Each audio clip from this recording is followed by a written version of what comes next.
Welcome back जी। और एक और इंटरेस्टिंग टॉपिक के मोहम्मद वसीम टू ग्रेड 2 खेलेंगे पीटीवी से इंशाल्लाह, सकलैन भाई के साथ। और सकलैन भाई भी खेलेंगे क्योंकि कॉन्ट्रेक्चुअली बाउंड हो गए हैं अब राशिद भाई भी। ये पीटीवी के साथ ही है वो कब्रिस्तान में। शुक्र करें ग्रेड 3 नहीं है, वरना ग्रेड 3 में चले जाएंगे।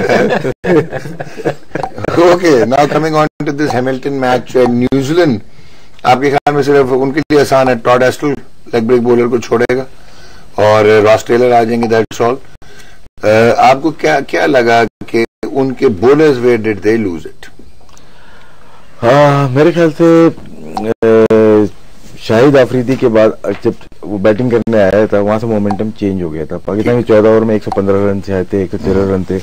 शाहिद की बैटिंग थी, जो जितने भी रन किए, फिर उमर अकमल ने तेज खेला, फिर इमाद ने। ये 3 प्लेयर थे जिन्होंने तकरीबन 180 से लेकर 200 स्ट्राइक रेट के साथ, शाहिद तो 280 तक गया है स्ट्राइक रेट उसका था। तो यहाँ से मोमेंटम पाकिस्तान की फेवर में गया।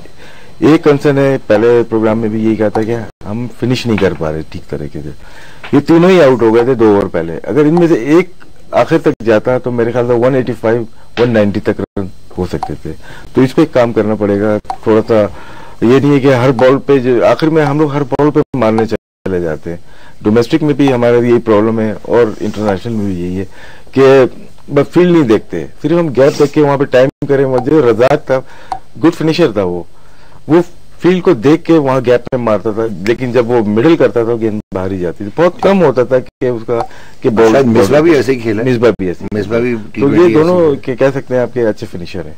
जबरदस्त जी। सकलैन भाई, पॉइंट वेल टेकन कि क्लिनिकल फिनिशर पाकिस्तान की टीम में हो जो रिस्पॉन्सिबिलिटी लेके चले। आपने शोएब को बहुत ट्राई करने की कोशिश की, but he did not respond. Umar Akmal पे आपने बहुत इन्वेस्टमेंट की, आज तक ये नहीं समझ आई हम उसमें इन्वेस्टमेंट अब क्यों कर रहे हैं, हमने क्या करना है उससे।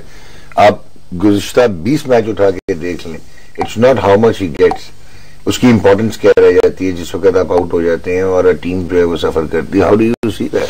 देखिए डॉक्टर साहब, शोएब तो इंजर्ड रहा, इन एंड आउट होता रहा इंजरी की वजह से। अभी एक मैच उसको मिला है। राशिद भाई की बात बिल्कुल बजा है कि अभी एक मैच के बाद आप ऐसा सोचने पूरा चांस हो, बाकी बहुत पोटेंशियल है इसके अंदर। उमर अकमल नो डाउट इसके अंदर सिर्फ स्किल जो है वो देख के हैंड एंड आई जो कोऑर्डिनेशन है या शॉट्स जो मारता है या पावर हिटिंग करती है, ये इसकी स्किल्स है, इसके अंदर पोटेंशियल है।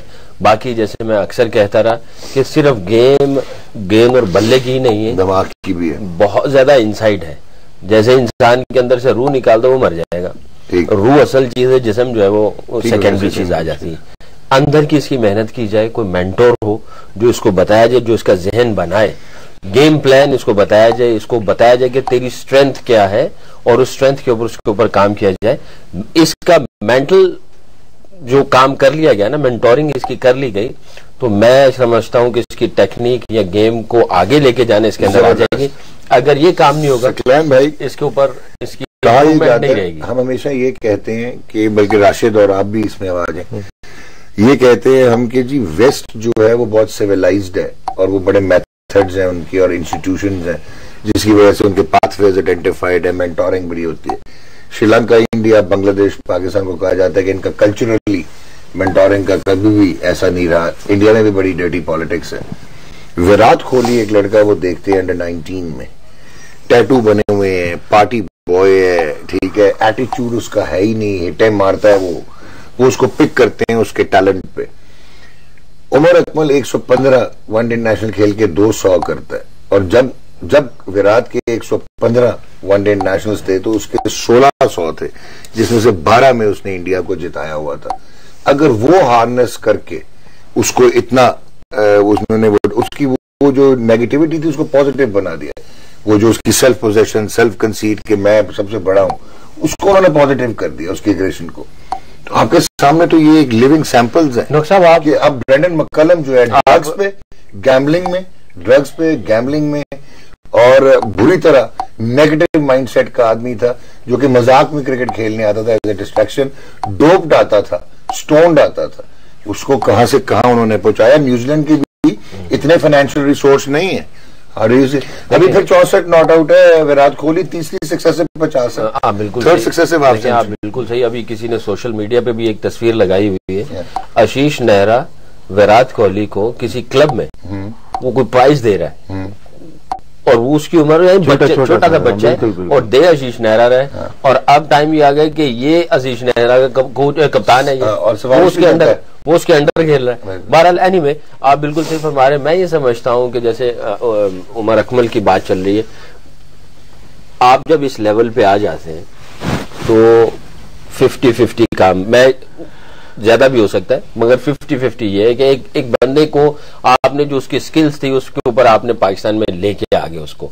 अब आगे उसने कैसे जाना है, आपकी जो इसके ऊपर काम कैसे करना है, वो मैं समझता हूँ कि स्पोर्ट स्टाफ का बहुत ज्यादा उसमें हाथ होना चाहिए, क्योंकि आपने उसके अंदर से मैक्सिमम पोटेंशियल या मैक्सिमम परफॉर्मेंस कैसे निकालनी है, उसको कैसे अप टू डेट रखना है इंटरनेशनल स्टैंडर्ड पे, कैसे उसकी जहन बनाना है, उसकी शख्सियत बनानी है, उसकी अप्रोच, उसका एटीट्यूड कैसे चेंज करना है, जो कि एक क्लब लेवल का या फर्स्ट क्लास लेवल का था उसको ऊपर कैसे लेके आना है, मेंटालिटी कैसे चेंज करना, वो आपका जो है स्पोर्ट स्टाफ का बहुत, अगर 50-50 नहीं भी है तो मैं ये समझता हूँ कि कम से कम ये 60-40 तक जो है वो इसका परसेंटेज होती है। तो स्पोर्ट स्टाफ जो भी रहा, अनफॉर्चुनेटली हमारे यहाँ ये भी रहता है कि एक कोच आता है वो अपना पूरा टेनोर भी नहीं करता और वो चला जाता है। 2 साल में प्लेयर डेवलपमेंट नहीं होती है। राशिद भाई एकेडमी चला रहे हैं, इनको भी पता है अगर आपने प्लेयर डेवलपमेंट करनी है इसको कहते हैं लॉन्ग टाइम डेवलपमेंट, LTD होता है कि आपको लंबा अरसा देखना पड़ता है, आपकी उसकी पूरी हिस्ट्री छानबीन करनी पड़ती है।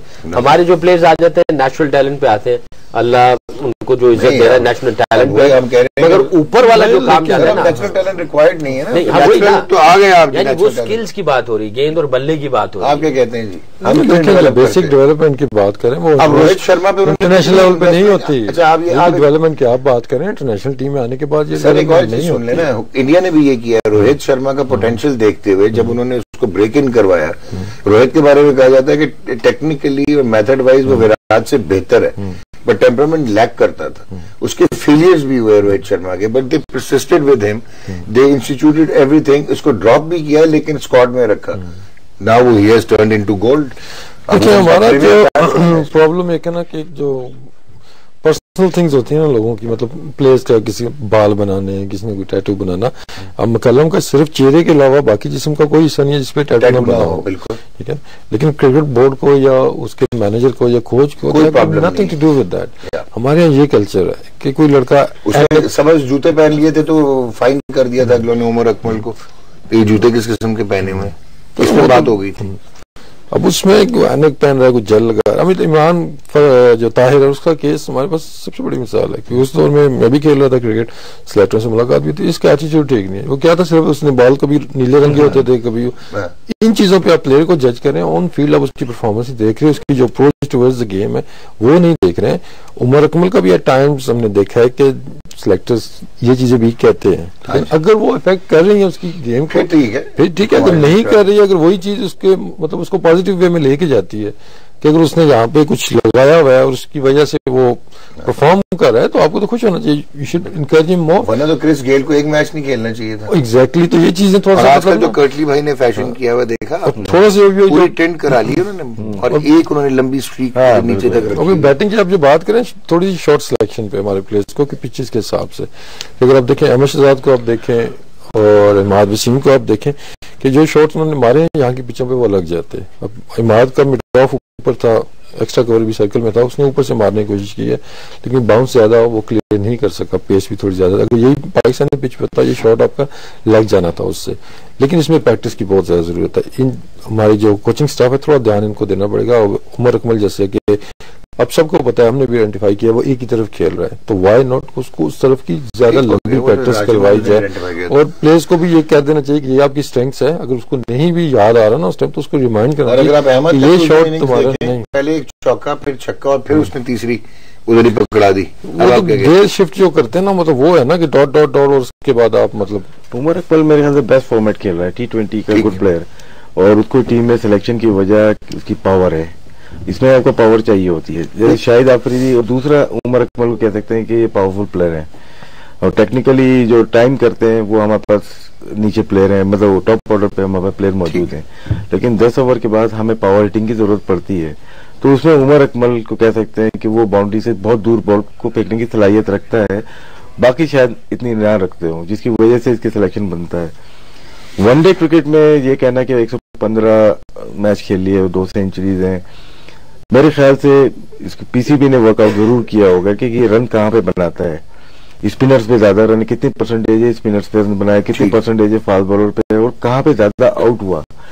और मेनली ये 10 ओवर 11 ओवर पहले विकेट थ्रो करके आ जाता था, जिसकी वजह ड्रॉप किया गया। लेकिन मैं ये समझता हूँ कि T20 इसके लिए बेस्ट फॉर्मेट है, जहां से ये मजीद बेहतर हो सकता है, अच्छा परफॉर्म करने के बाद दोबारा ओडीआई में आ सकता है, क्योंकि इसमें टैलेंट मौजूद है। लेकिन अभी तक इसके अंदर मतलब वो चीज इसने शो नहीं की, जिस तरह से टेस्ट क्रिकेट या ओडीआई में इसने डेब्यू थे और आया था, पावरफुल प्लेयर था। हाँ, उस वक्त इसलिए परफॉर्म किया कि दूसरी टीमों को नहीं पता होता जब नया प्लेयर टीम में आता है कि उसकी वीकनेस कहाँ पे है। इवन डोमेस्टिक में भी कोई प्लेयर आता है, पहला सीजन थोड़ा सा अच्छा प्लेयर, पहले सीजन में बहुत रन करता है, लेकिन नेक्स्ट सीजन में उसको प्रॉब्लम हो जाती है कि आइडेंटिफाई कर लेते हैं उसकी प्रॉब्लम। तो उमर अकमल का आइडेंटिफाई कर लिया, सारी टीम ने कर लिया। T20 में थोड़ा मुश्किल हो जाता है, अच्छी बॉल को भी वो। अच्छा, मेरी एक आपसे कंटेंशन है जी, आप पाकिस्तान के कप्तान भी रहे और बड़े आप वोकल कप्तान भी थे, मुझे आप एक ऑनेस्ट ओपिनियन देंगे। Shahid Afridi came as a leg break bowler, basically उसकी स्ट्रेंथ वाज बॉलिंग जी, और पिंच हिटिंग में वो वर्ल्ड रिकॉर्ड हो गया। डू यू रियली थिंक कि शायद या उमर अकमल किसी और डेवलप्ड कंट्री के प्लेयर होते तो they would have lasted that long, जिस किस्म की इनकंसिस्टेंट परफॉर्मेंसेस इन्होंने दी हैं?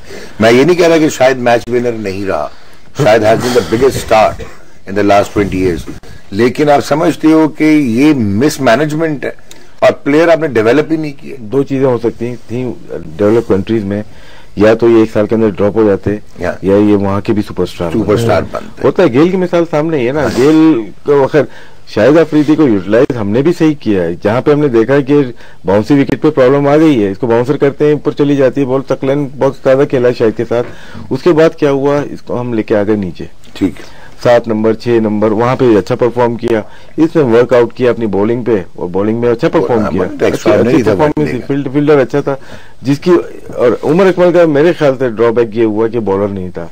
अगर कीपिंग अगर चल रही थी तो मेरे ख्याल से वो भी एक उसी तरह से कंसीडर किया जाता है कि ऑलराउंडर की तरह से, कीपिंग भी कर रहा है, बैटिंग भी। लेकिन हमारे पास एक प्लस पॉइंट सरफराज का आ गया, उसके बाद आप रिजवान का कह सकते हैं, वो आ गया, तो इसलिए विकेट कीपिंग तो कुछ लोग कामरान का भी कह रहे हैं। कामरान जो देखिए जो अच्छा खेले पाकिस्तान के लिए बेहतर हो, चाहे वो कामरान अकमल हो, चाहे सरफराज हो, चाहे वो रिजवान हो। देखिए, जैसे राशिद भाई ने कहा कि अफरीदी का कि हमने यूटिलाइज अच्छा किया, एक होता है यूटिलाइज करना, एक होता है बना देना कि आप सिचुएशनल। अच्छा, जरा हैमिल्टन चलते हैं, टॉस के लिए फिर आते हैं। हैमिल्टन जी, टॉस का टाइम हो गया। The toss is brought to you by खाना बने एक्साइटिंग